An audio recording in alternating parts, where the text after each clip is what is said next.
Hello, Juju. The African mythology podcast you never knew you needed.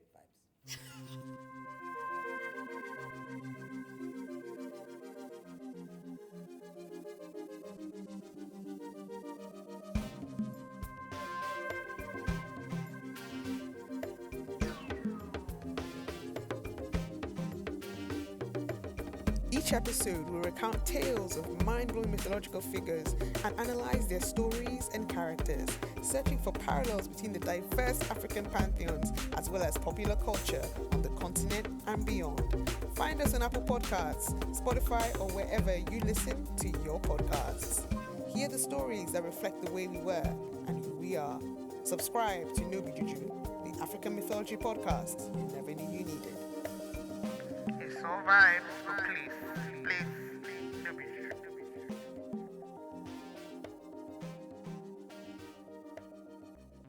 Yes. Hello. Hi again. We're back. Hello, everyone. We are back. Wow. This is great. I want to just say that I'm so proud of us, I am we're really proud we're of we're us. we're, we're keeping ourselves accountable We are. and you know, releasing episodes on some sort of a schedule. Not the best some, schedule some, ever. Some sort of a schedule. some sort. I love that. I With love that. some level of frequency. As in, but honestly, and a lot of it is really due to you guys. Like, again, we always say it, but you guys keep us going. The interest, the engagement with the episodes, it gives us the encouragement to, yeah, hold ourselves to higher standards than we are usually accustomed to. So Yes. thank you for that. Thanks.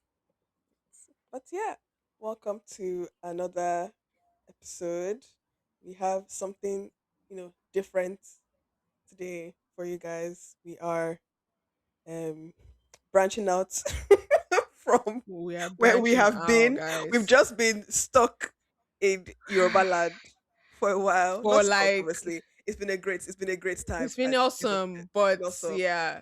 I would say stock is not a bad word actually to use adject. It's not a bad Yeah. descriptor because I think there's so much richness in the Yoruba, mythology and the different traditional religions and the culture that it's very easy to actually get kind of, yeah, Yeah. stay there for some Just time stay there. because Just get lost in it. get lost in it exactly. So I think we were kind of waiting there for a little bit, but we've kind of come out for a bit and we're excited for this episode, which will give you guys a little bit of something different, something more similar to our initial episodes where we kind of looked at, a vast array of mythologies from different cultures and countries. So we're excited to share that with you today. Yeah. And yeah, so we'll get into that a bit later. But we'll obviously start with our vibe of the week. Well, it's not really vibe of the week anymore. Vibe of the month. The Well, vibe. Vibe of the week.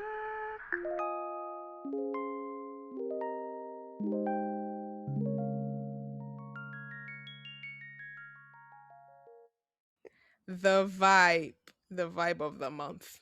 The vibe so of the month. the floor is yours. Oh, thank you. You put me on the spot, but I love it. I Yeah. love it. I love it. So my vibe of the month is this, you guys, it's going to be an anime series, but it's this amazing anime series that just came out very recently called Nippon's Sangoku, The Three Nations of the Crimson Sun.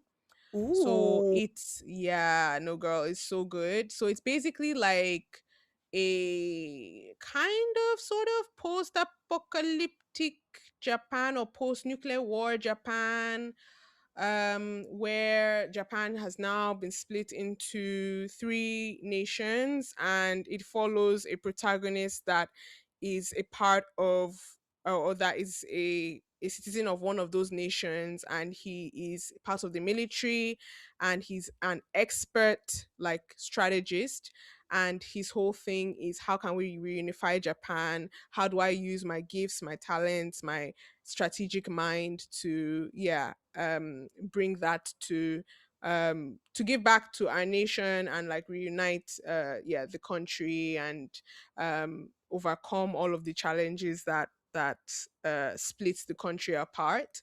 So I mean, it's just excellent. It's just excellent. I mean, we do love some good military anime like Attack on Titan, like that's very Yeah. military anime, but this is really really good. The animation style is very interesting, very like cool, very innovative, unexpected, and they've got really great original music, soundtracks.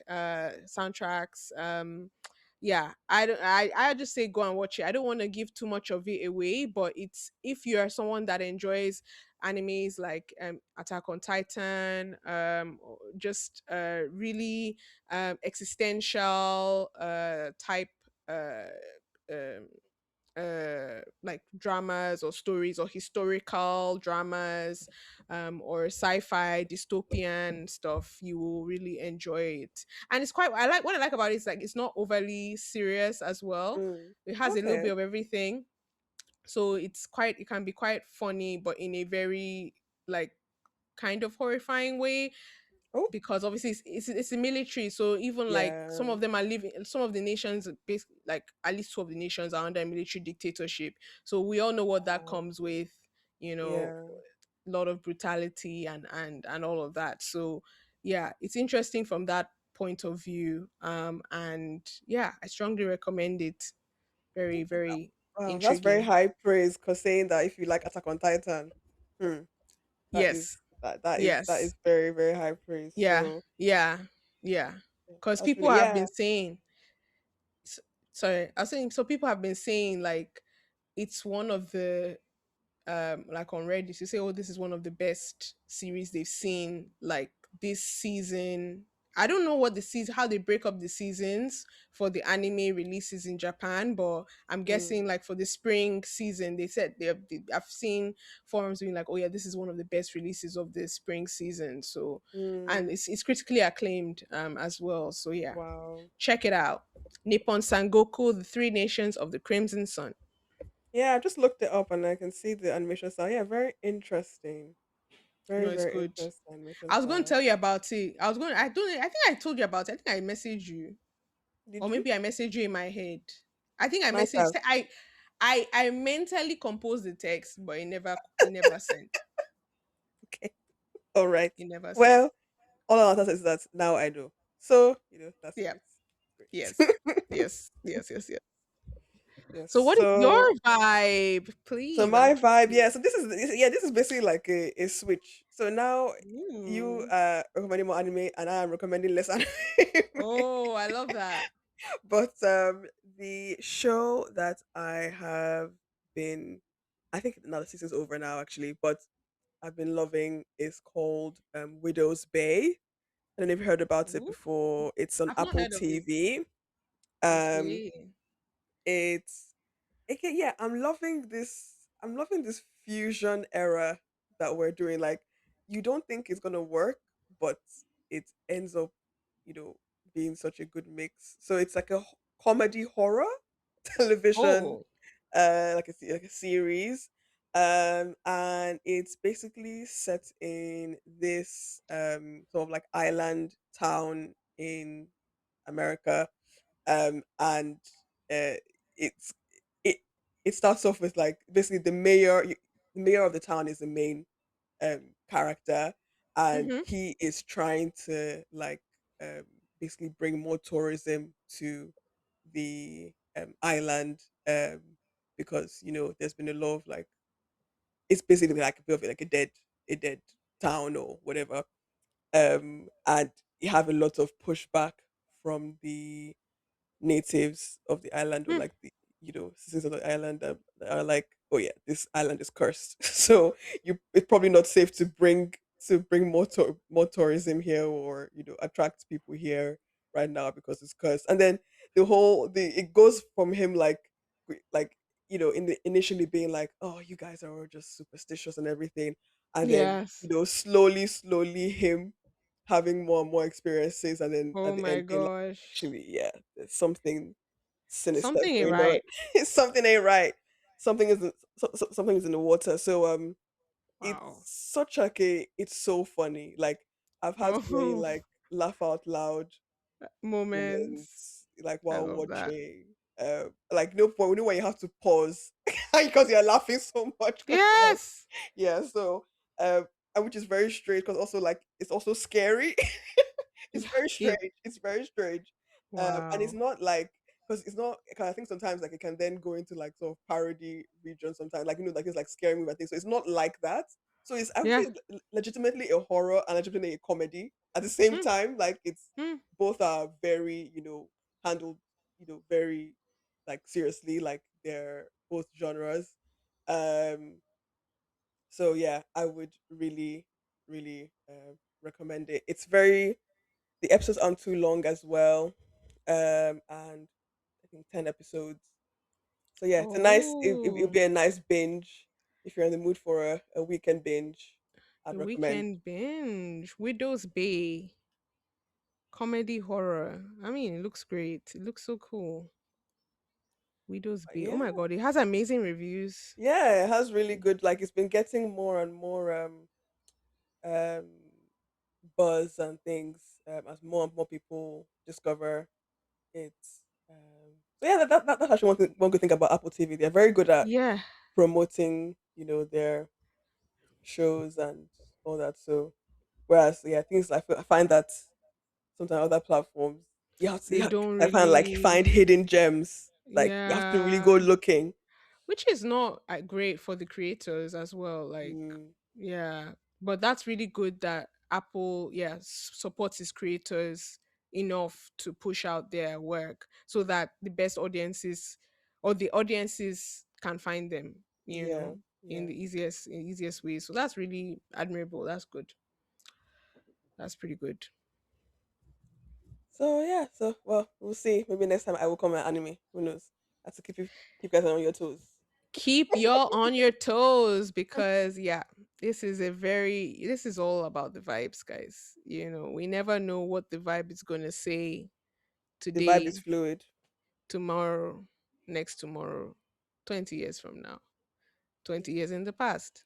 Nobody knows. Um, I think 20 years in the past we do know.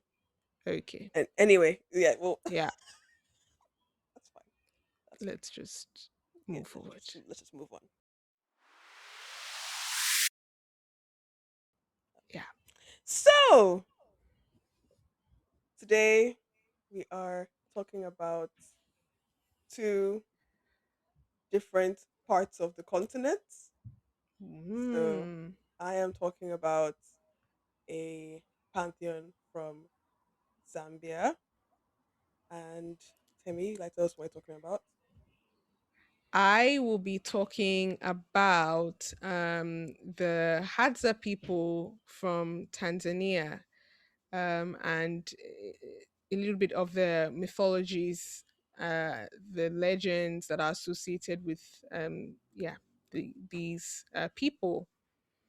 So very excited. Very excited. So I don't know who should start. Wow.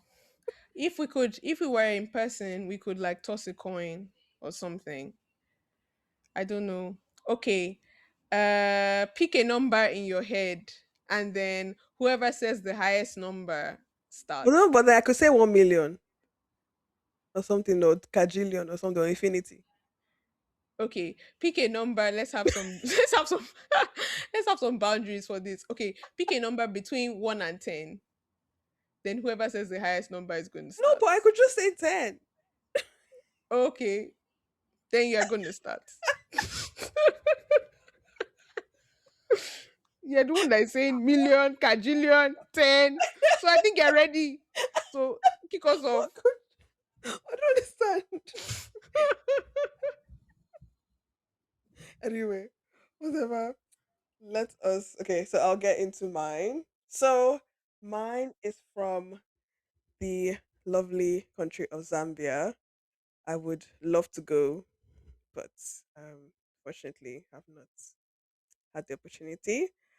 But yeah, so I will be talking about a goddess or pantheon called Nasilele.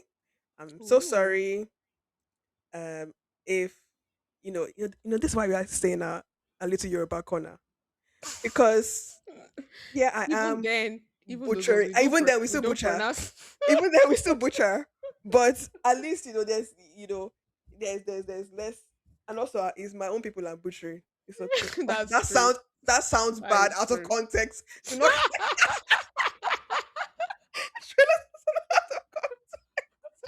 I am not a killer. You're like, I actually, just so you know, I do not participate in killing activities, yes, please. yes. Just so I you're am aware. actually this is like actually this is my confession. No, I'm kidding. Okay. I would be concerned, but things will start to make a bit of sense as well. Yeah, yeah. Yeah. So yeah, so apologies for any pronunciations that I don't get right. So Nasilele is who we're talking about today, and she is a very you know, basically just girl power. Everything about her just gives girl power and femininity and the divine feminine and everything. So she is a pantheon that's part of the spiritual worldview of the Lozi people in Hmm. Western Zambia. Do you know them? Hmm. No, I'm just interested. Oh, I was like, wow, you know more than me. No, no, no. No, no, no, no. No. So in Lozi mythology, there is a divine sort of kind of like household that governs the world. And in this household, there's Inyambe, and I think Inyambe is more of a male persona or god. Mm-hmm. And he's known as the supreme creator. And Nasilele is his wife. So she embodies like a lot of feminine aura, so fertility, continuity, and like maternal order. She is pivotal in the nurturing of creation and ensuring that it persists through generations, which is basically the perfect counterpart to her husband, who is kind of the creator, because it's not enough just for Yeah. you to create something. You need to actually, or also just die. Like you need to ensure it continues and nurture and continue to like nurture it and things. Um, so for example, like Iambe will make something like a human or a plant, and Aslele will make sure that the humans make a community or the Oh, plants continue to flourish and things like that. see. So she has a very sort of feminine, maternal energy. Mm-hmm. Her name literally means she who is associated with long things. So it sort of symbolizes like lineage, endurance, and the flow of life. So she basically makes sure that things, everything in creation lasts after it's been created. Um, in terms of like physical appearance, the Lozi mythology doesn't really like emphasize specific like physical descriptors. So Hmm. it's just described in a way that just reflects her like maternal role and more like attributes rather than physical features. So graceful, enduring, life giving, and she's sort of imagined like as like tall, radiant when she's visualized in some oral traditions. Hmm. Um, so Nasilele and her family are seen as a one divine creative force. So she has a mom as well. Mom's name is Ngula, and her mom represents pregnancy and gestation. And this forms sort of a triad with Nyambe, her husband, who's the creator, or supreme creator, as well. So they have a bit of like a dream team situation going on. Wow. And she's also the mother. Naslele also mothered Mwambwa. God, I'm so sorry. in one part. I'm so sorry. Who is an ancestral figure from which, like, the royalty of the Lozi people is said to have descended from. So it's interesting that the royalty is meant is descended from, like, sort of like a supernatural or like supreme um, being. Um, Even though Zambia now is mostly Christian, like Nasilele is still seen as an important part of the cultural context and storytelling. So Lozi ceremonies, for example, the Kuomboka festival, they're often rooted in themes that are like, linked with her. So things like fertility and renewal. So I just thought it was really interesting that even after they've still found a way to still sort of have their Christian beliefs, but also still honor their sort of, you know, tradition and That's so cool. history and things like that. Even So important. of that. So we know how difficult. I'm sure there's probably still difficulties with that as well, Yeah. renewal Yeah. and all that stuff. But I think it's really good that they've still managed to maintain that respect for Definitely. their history Definitely. and things. So scholars, artists, and some cultural historians revisit her narrative to highlight um, African models of balanced creation. Um, Oh. so in this, because in other religions there is so this like supreme being that makes everything, and he's kind of like, oh, they're kind of like one and only, um, and don't need help from other beings or anything. Whereas it seems like um, a lot of even when we look at like a lot of like African mythology and things, like it's very much like a team effort. So you Yeah. have, and also a balance between, okay, masculine, feminine, like this is what some dishes are good at, but some other dishes are good at other things. So it's a team effort, and for sure, and how these models of balance creation like shape society, and obviously things like gender roles and all that, and emphasize cooperation between the masculine and feminine forces.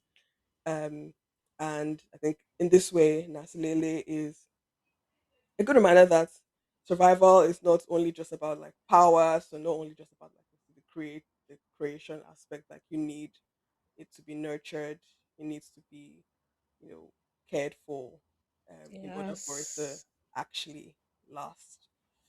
um so yeah, very short. But that is Nasi Lele in a nutshell. She's Wow. I love very that. very maternal, Yeah. and you know it's about it's giving about quality, but also like um emphasizing that we have different roles to play, and everybody's role is important, and one cannot exist without the other. Yeah, I love that. I love that. I really love, especially, that balance, not just balance. And then also, you said about valuing everybody's different roles, everyone's different strengths, and together, we're stronger. Together, we come together to create societies, to create communities. You can't do it alone. You can't walk it alone. And everyone has something to contribute.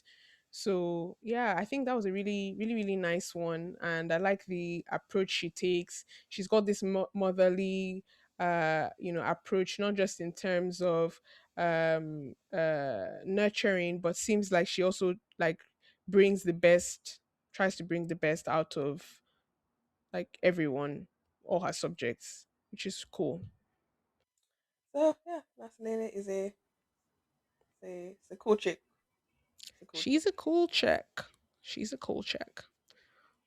Alrighty, alrighty, alrighty, alrighty.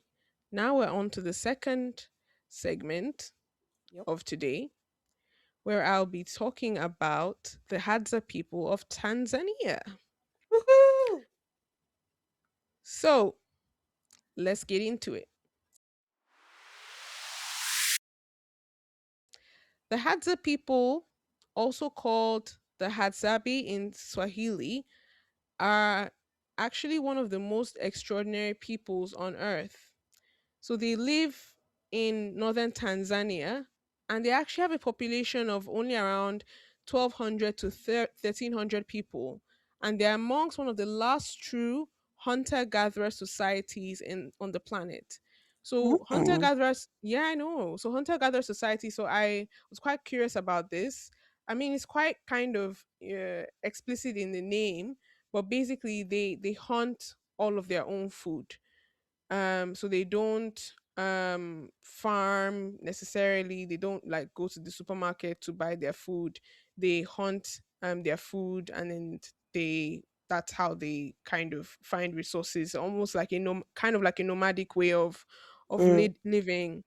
And archaeological evidence suggests that the area around the where the Hadza people have lived has actually been continuously occupied by them since at least 50,000 years ago, at the beginning of what archaeologists call the later Stone Age.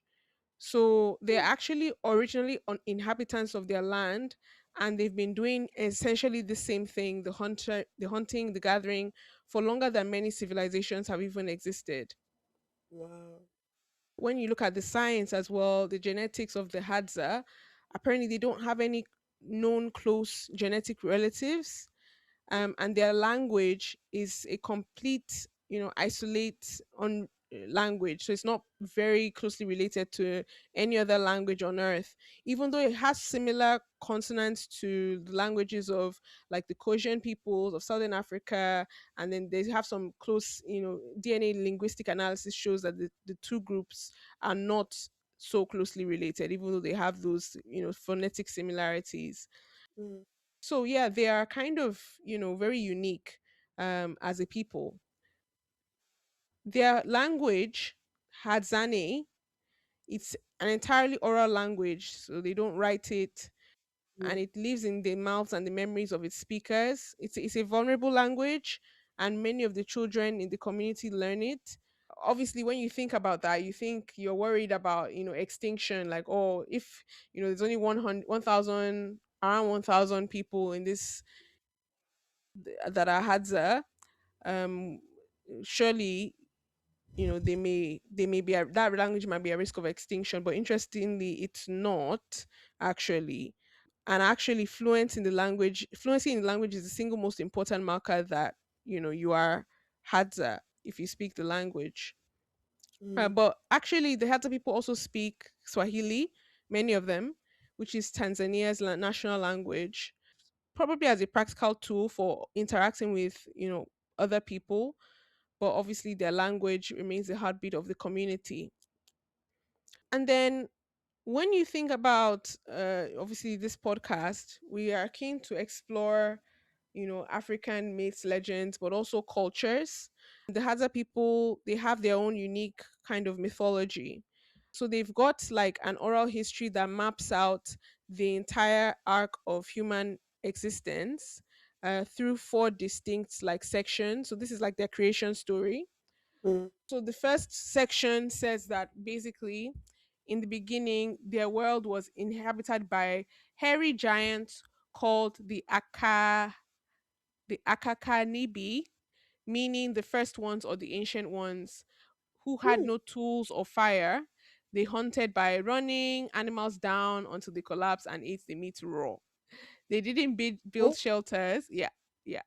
They didn't build shelters. They slept under trees, just as the Hadza still do during the dry season.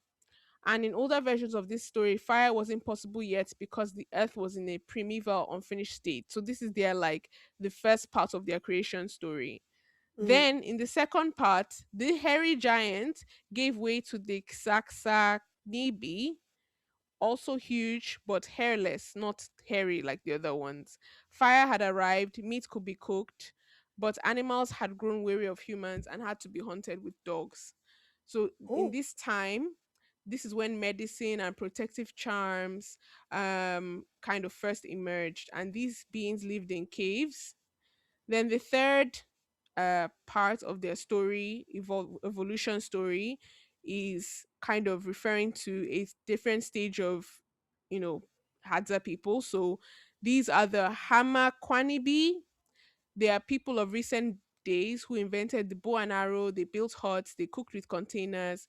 They are the first Hadza ancestors to have contact with non-foraging peoples, trading with them for iron to make knives and arrowheads. Then the fourth stage is the Hadza people, those of today, which is the current present time that's still unfolding.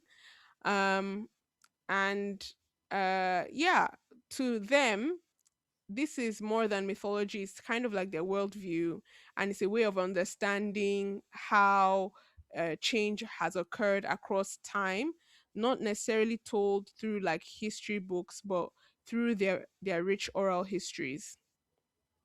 So, what does daily Hadza life look like in the present day? So, they live in bands, the Hadza people, of around 20 to 30 people, sometimes swelling over to 100 people during certain seasons when the food is plentiful. The bands are quite fluid actually, so people move between different bands, and if there's conflict, they resolve these quite well. One party simply moves to another group. oh, You just yeah. They're okay. just like, well, this group A, your vibes are a little bit I'm going to go to group B, and I'm then group A actually is like, dip. as in group A is like, okay, bye bye. So Can they that's come it. back? They I think they can. It seems like they just move to and fro as they like. And the social structure is very egalitarian. So there's no chief, there's no council of elders with binding authority, no ruling class, and decisions are actually made by discussion and consensus. Elders obviously receive a bit more respect. Men and women are not perfectly equal in every single task, but compared to most uh other human societies, they have pretty they're pretty much championing equality really amongst Hmm, their themselves, which is very really admirable, cool. very cool, because some of us we come from societies and countries where Nigeria, understand your Mm, elders, the class, the chief and everything. It's a big thing. And actually when you think about the Hadza people, you think about some of the way that certain societies, even societies that we belong to in countries like Nigeria, or like more quote unquote modern societies that have embraced the more typical ways of living, but you see all the issues that we kind of struggle with in terms of inequality, in terms of class struggles, in terms of poverty. So it's this I think this is something that's quite interesting, and something that we can kind of study more and learn more from, and explore, because yeah, it seems like the people have been resilient, and the people have survived, and so what they're doing must be working from that perspective. So really basically, cool. pardon. So that's really cool. Like the sort of flat power structure, like Exactly. different from, you know, yeah, you said very different from, what is like, the current, like, general or most popular, like, world Oh structure. yeah, yeah, Uh, not just in Africa, everywhere else in the world, to be honest. mm, Yeah, and a yeah, but lot to of be fair, I think, hierarchy. like, like said, like we were always talking about, not to go back to Nigeria. But Hmm. even when I was reading Things Fall Apart, like, it kind of, I mean, it wasn't completely flat. Obviously, the elders were more um sort of, were more revered, and they made most of the decisions. But like, it still was like there wasn't like one leader. It was still Yeah, very much like a, consensus of yeah, people. consensus thing of people and things. And yeah, so yeah, it could. it definitely, because I was thinking, I was like, oh, with the way countries are structured right now, how like massive they are, and things like that. But actually, if like I said, you have different sort of villages or communities and things like that. You just had lots of little communities that would make sense between within with each community. Then that would work. Exactly. Yeah. Exactly. Exactly. That's yeah, really, really interesting insight there. So the camps, they actually move quite a bit. Those camps of 20 to 30 people, the bands. Mm, So actually, sadly, when they have a death in the group, they tend to abandon the site because illness is associated with the place where it was contracted. oh. And as the seasons change, the Hadza people move to different places to get different sources of food. If, for example, maybe someone makes a very big kill very far away from the camp, the whole group might temporarily relocate to meet where the carcass is. Mm, The shelter takes a few hours to build, and everything you own fits in your back. So the Hadza, when they're moving around from place to place, they carry very little, and they seem also, which is interesting, to want for very little. mm, So also in this life that we live in, where things are, we're very, it's law of materialism. We're very consumerist. We have all these things, and it's like, do we actually need all these things? Do we really yeah. need them? Obviously there's balance between the two, but it's definitely, it's food for thought. Mm-hmm. Marriage amongst the Hadza people is predominantly monogamous, but it's not Mm, really enforced by anyone. So couples choose where to live, maybe with the wife's family or the husband's or elsewhere. Children are raised communally with relatives or non-relatives, like pitching in for childcare, and they call this allomaternal care. So many hands raising each child. mm, The Hadza diet is also a master class in seasonal intelligence. So basically, during the Western season or during the wet season, they mostly eat like foods like honey, fruits, maybe a little bit of meat. And then when the dry season comes, they eat more like meat, fish, all of mm, that. And like we said, the men and women, they divide labor in a fairly consistent but not like a rigid way. So many of them specialize in hunting. The men will specialize in hunting, whereas the women may focus more on like foraging for plant food. mm, The men tend to hunt individually, feeding themselves along the way and also bringing home whatever surplus they find.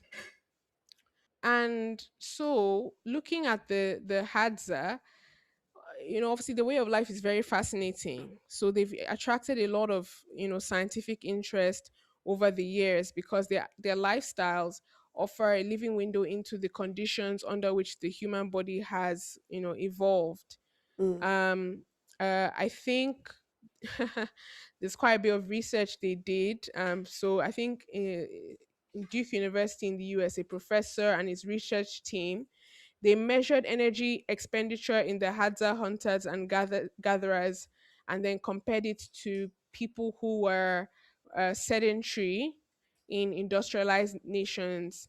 And they found that actually, despite the fact that the Hadza, obviously hearing a lot of what they're doing, it sounds like they're quite physically active, mm. but weirdly, they burn the same number of calories per day as Oh. like Western couch sitters, which suggests that our bodies adapt to physical activity by reducing energy spent on other processes simply by burning simply rather than simply burning more, which has obviously huge implications about how we've come to think about obesity, diet, and exercise. Mm.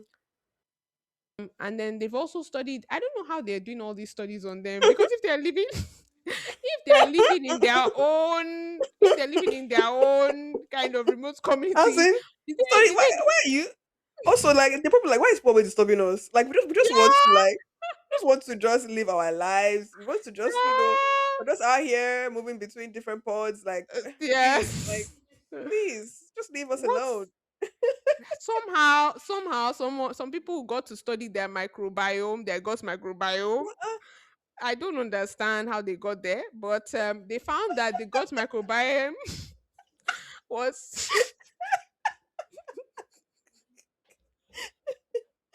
Oh god. they found that their gut microbiome was dramatically higher than those of like industrialized nations, with seasonal fluctuations tied directly to what they eat, which was quite fascinating.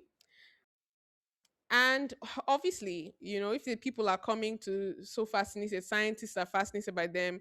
It's not just going to be fast scientists. Other people are going to be fascinated by them. So they've been threatened, actually, the Hadza Ah. people, for many years by outsiders, colonizers, and governments. So until about 500 BC, Tanzania was home to exclusively hunter gatherers. Then, when they had some more migration from the Cushitic people, the Bantu expansion, the Nilotic pastoralists from Sudan. Each wave, kind of more and more populations came. The Hadza people kind of became smaller and kind of moved more into Aw. marginal territories, which is a little bit sad. So sometimes the relationships with the neighboring peoples were often violent. They were often killed as punishment for stealing livestock. So obviously the Hadza, speaking a little bit about how they live, they didn't really have any concept of animal ownership. So Mm. people what they other people would feel like, oh, you've come into our land and you've stolen, like, what my livestock, like my cows and sheep that I've bought. The Hadza people would see those as wild game because they don't have a concept of animal ownership, and so they would be killed as a result. I mean, it's a very complex kind of Yeah. scenario and issue, because these conflicts still exist today, even in regions. Aside from Eastern Africa, we've seen this also in other regions, West Africa as well. And I think it's a conflict of belief systems, and lack of understanding from both sides, in terms of like Mm. everybody has their own way of life, and so when you're so diametrically opposed, like, conflicts is definitely going to Right. result. Yeah. So it's really difficult, actually. So yeah, they've been raided. Some of them have were captured into the slave trade in the 19th century, causing significant declines in their population. In the late 19th century, as part of the continent-wide scramble for Africa, the Europeans arrived, and the earliest written mention of the Hadza is in an 1894 German explorer's account as well. And a lot of governments have actually made repeated attempts to, like, settle them, quote unquote, to get them to stop foraging, to start farming. The British government also tried in 1927 and then again in 1939. Then when Tanzania became independent in 1965, they tried again. Missionary groups have tried to convert them to Christianity for many decades. Just leave these people alone. Like, Yeah, why did they yeah, stopping them? yeah. I'm just- So the God. pattern is always the same. So the Hadza people, they will accept the food, they accept the shelter Love it. Love it. I love while it. the You know provisions what? last. Energy. They Energy. just They're like, okay, they, yeah, yeah. Tell us. Yeah, yeah, yeah. I'm really yeah, interested in hearing about the yeah. Thank you so much. So they accept the food, they will accept the shelter while the provisions last, and then they leave and they resume their lives, because that's their culture, Energy. that's their Energy. lives, that's how they You know what? live. We can learn a lot So from them. We can learn a lot from them. yeah, we all have to we all have our lives to live, we all have our cultural beliefs, backgrounds. I feel like as long as you're not harming anybody, you know and just you should be able to just live your life. Yeah. Unfortunately, disease have actually also made the settlement attempts catastrophic as well, because Mm. obviously we know the People communities are are really bringing diseases. small. Yeah, the communities are small and isolated, so they have very limited immunity to That's what infectious happened to the Native diseases. Americans. Yes, that thrive in dense and sedentary populations. So measles outbreaks during settlement experiments often killed large numbers, especially Oh my children. god. Yeah, it's really sad. And But also all this actually, food they're giving them burger. Imagine they give them burger. This yeah, no, imagine giving this person who is supposed to like a yeah, natural lifestyle yeah. and give them a McDonald's burger. Oh Like my gosh. you just Or destroy like the entire processed. system. Yeah, that they will destroy their gut microbiome. The very rare the gut microbiome. Oh Anyways, the Hadza, the pressures on them have never been greater. So unfortunately, their lands have now been used as private hunting reserves, and so they are restricted to reservations within it. Just like you said, quite similar to the Native Americans, actually. Very interesting comparison that you've raised. So they're actually prohibited from hunting on the land that their ancestors walked for millennia. oh God. You know, Oh God. and Leave it's really them sad. alone. It's really sad. So there've been many, yeah, many things where like local government has leased their land to like royal families in other countries, and they've been Uh-uh. evicted, they've been imprisoned if they resist. But I think they've had small victories with some protests, of some of these land issues, and they've been able to reclaim some of the land. But it's sad because only about a third of the Hadza still live exclusively by traditional Mhm. foraging. Unfortunately, most of them cannot fully sustain themselves in the bush these days without supplementary food Mm. as well. Also with all the Also, environmental changes and everything like as well and you know, yeah, yeah, that's also gonna affect them. it's really sad. And so tourism has also brought some complicated consequences for them. So I think in 2001 there were some documentaries on the Hadza on PBS and BBC, and then like they became kind of like a tourist attraction. Like they're there and the land, and the money would flow to like tour operations and government, non-government offices and organizations. Then the cash given, any cash given to the community, rarely they receive cash, but when they did receive cash, it actually contributed to rising alcoholism, Ah, yeah, which has now been described as a severe problem costing lives and eroding cultural knowledge. ah, God. Yeah, I say again, leave them alone. Leave these people yeah, alone. yeah, Just ah, God, this is so sad. yeah, yeah. So now, to uplift ourselves a little bit, let's go somewhere different. So let's step into more of the Hadza mythology, the spiritual universe. So the Hadza, they don't practice organized religion. So their belief system is fluid and experiential, and it's rooted in observations of the natural world. So there's no churches, no scriptures, no clergies, but they do have stories. And at the center of their cosmologies and stories are two great sky figures, Hain, the moon, and Ishoko, the sun. Actually, Mm. Hain is pronounced Haine. So Mm. Haine, I said Hain, it's actually Haine. Haine is regarded as the supreme being, paramount deity, creator of the universe. He's the first ancestor for the Hadza people, and in some traditions, he formed the first humans from clay. He's described as tall, powerful figure, his skin bearing a distinctive glow, which has it's almost like an intermediary between humanity and something more otherworldly. So he's also quite distant. He doesn't intervene in daily life. He's removed, but he's kind of like watches and sets things in motion. He controls natural elements, guides the Hadza people through difficulties, communicates with animals, who the Hadza consider sacred messengers, and actually influences the movement of the stars and cycles of the sun and moon. So he also, is known for protection from evil spirits, healing, and providing wisdom in times of crisis. So they know him as the great ancestor and the luminescent one. Um, and, yeah, he's quite pivotal in their cosmology. Mm. And so his counterpart is Ishoko. I don't know how, if I'm pronouncing that right, but just please bear with me, bear with us.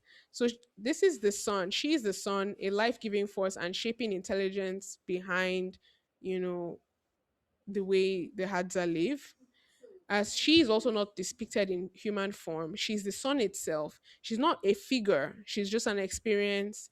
And so you understand her by what she does, necessarily what she looks like.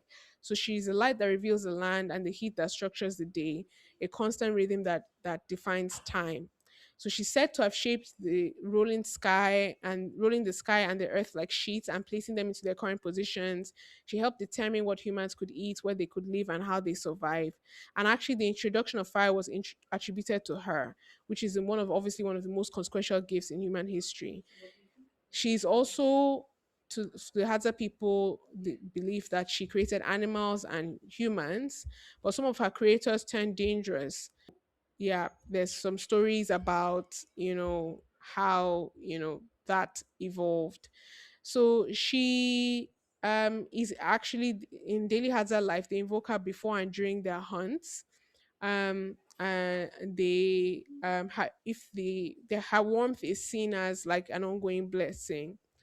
And together, Haine and Ishoko represents the great balancing act, similar to, what you've said with the Lozi people.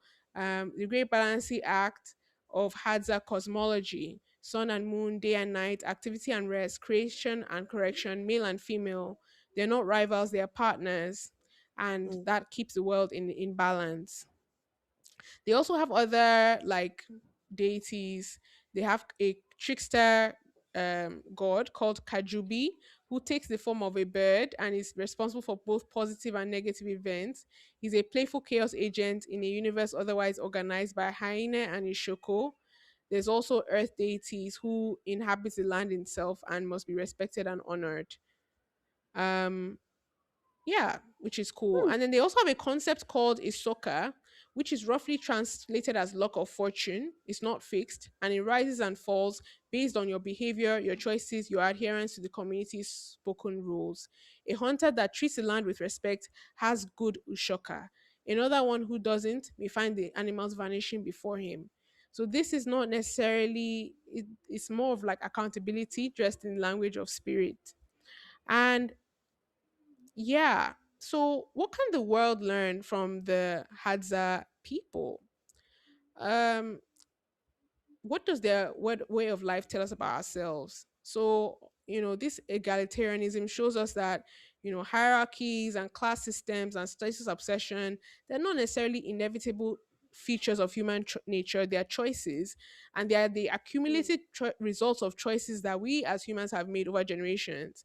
And the Hadza, they've lived for 50,000 years without, feeling like, oh, we must, this is just the way the world is, and this is what we have to do. There's a choice, we have a choice, you know um their cosmology shows a people who, they value the land. They don't stop paying attention to the world around them. And the spirit of the land matters to them because that land is where you live and die. So these people, some people might view them as like a remnant of a primitive past, but actually they reflect to us what it looks like to be human when we remove all the noise, all the things. Unfortunately, the Hadza are under threat. Their land is shrinking, their numbers are small, and their culture is being eroded by forces they did not ask for or create. Mm. Um, and so I think there's different organizations that support and support efforts to protect the Hadza land and preserve their traditions. I haven't done such a deep dive into different organizations, but some of the ones that have been mentioned include the Ujama Community Resource Trust. If you are keen to learn more about the Hadzabe and the Hadza and you know support efforts to protect their land and rights, we encourage you to do the research, look into the different organizations, and look into different ways you can kind of support them. Yeah, so that's us. Thank you so much for listening till this Thank point, and you. keen to hear, yeah, your thoughts on these incredible myths we've shared with you guys today, and stories and cultures. Yeah. Yeah. Protect the Hadza people. Honestly, just leave them. Leave them Just alone. leave Really, them. is the conclusion.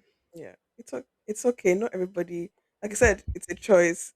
And for what we talk about, oh yes, we don't know how Africa would have evolved without colonialism, or how would that. But it actually would have been okay if we stayed in whatever, quote unquote, what Western ideas would call as primitive. If we stay in Mm-hmm. in the so-called primitive way, that's fine too. That's Yeah. actually okay. And Yeah. you know, not everybody has to live in the same way. Everybody has their own, you know, every community has their own, way of living, and it's fine. It's okay.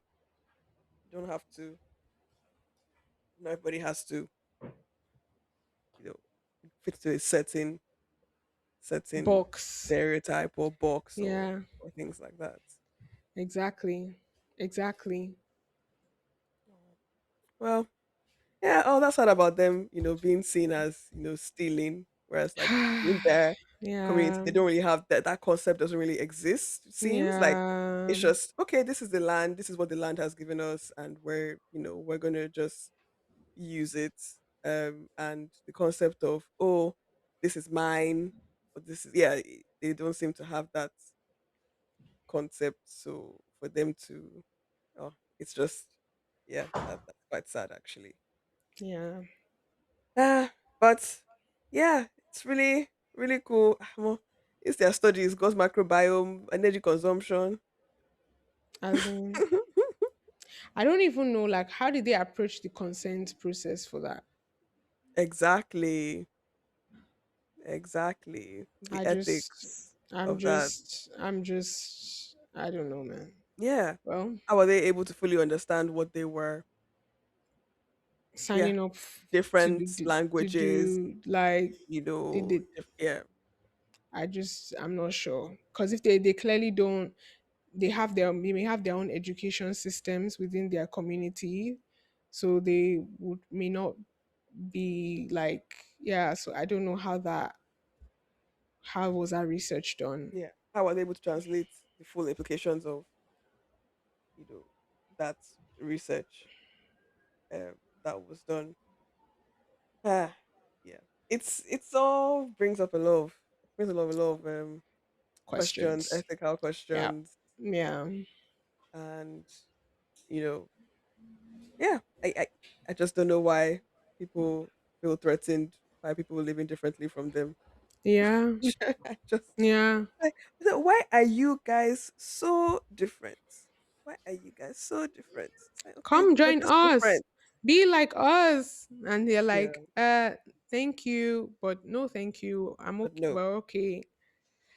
Yeah. Yeah. Well, Definitely a lot of food for thought there. a lot of food. Well, yeah, we're very, very similar to. I mean, I'm sure there's very low similarities. I'm just thinking this sort of one, but like Native Mm. Americans and the Mm-hmm. way they live, because they're still. I mean, obviously, unfortunately, they're dwindling. But if you follow like there's Native Americans who post on social media and things like that, and they talk about things like eating from the land, and Mm.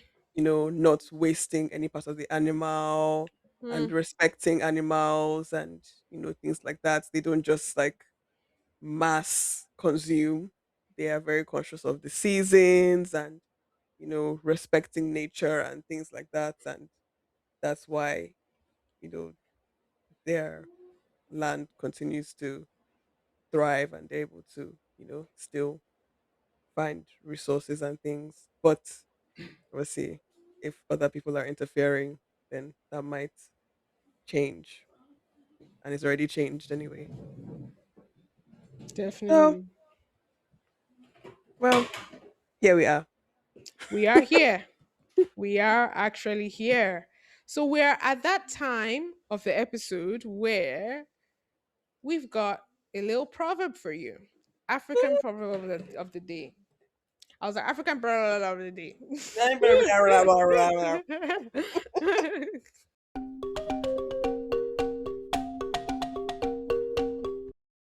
So the Africa. Oh God, I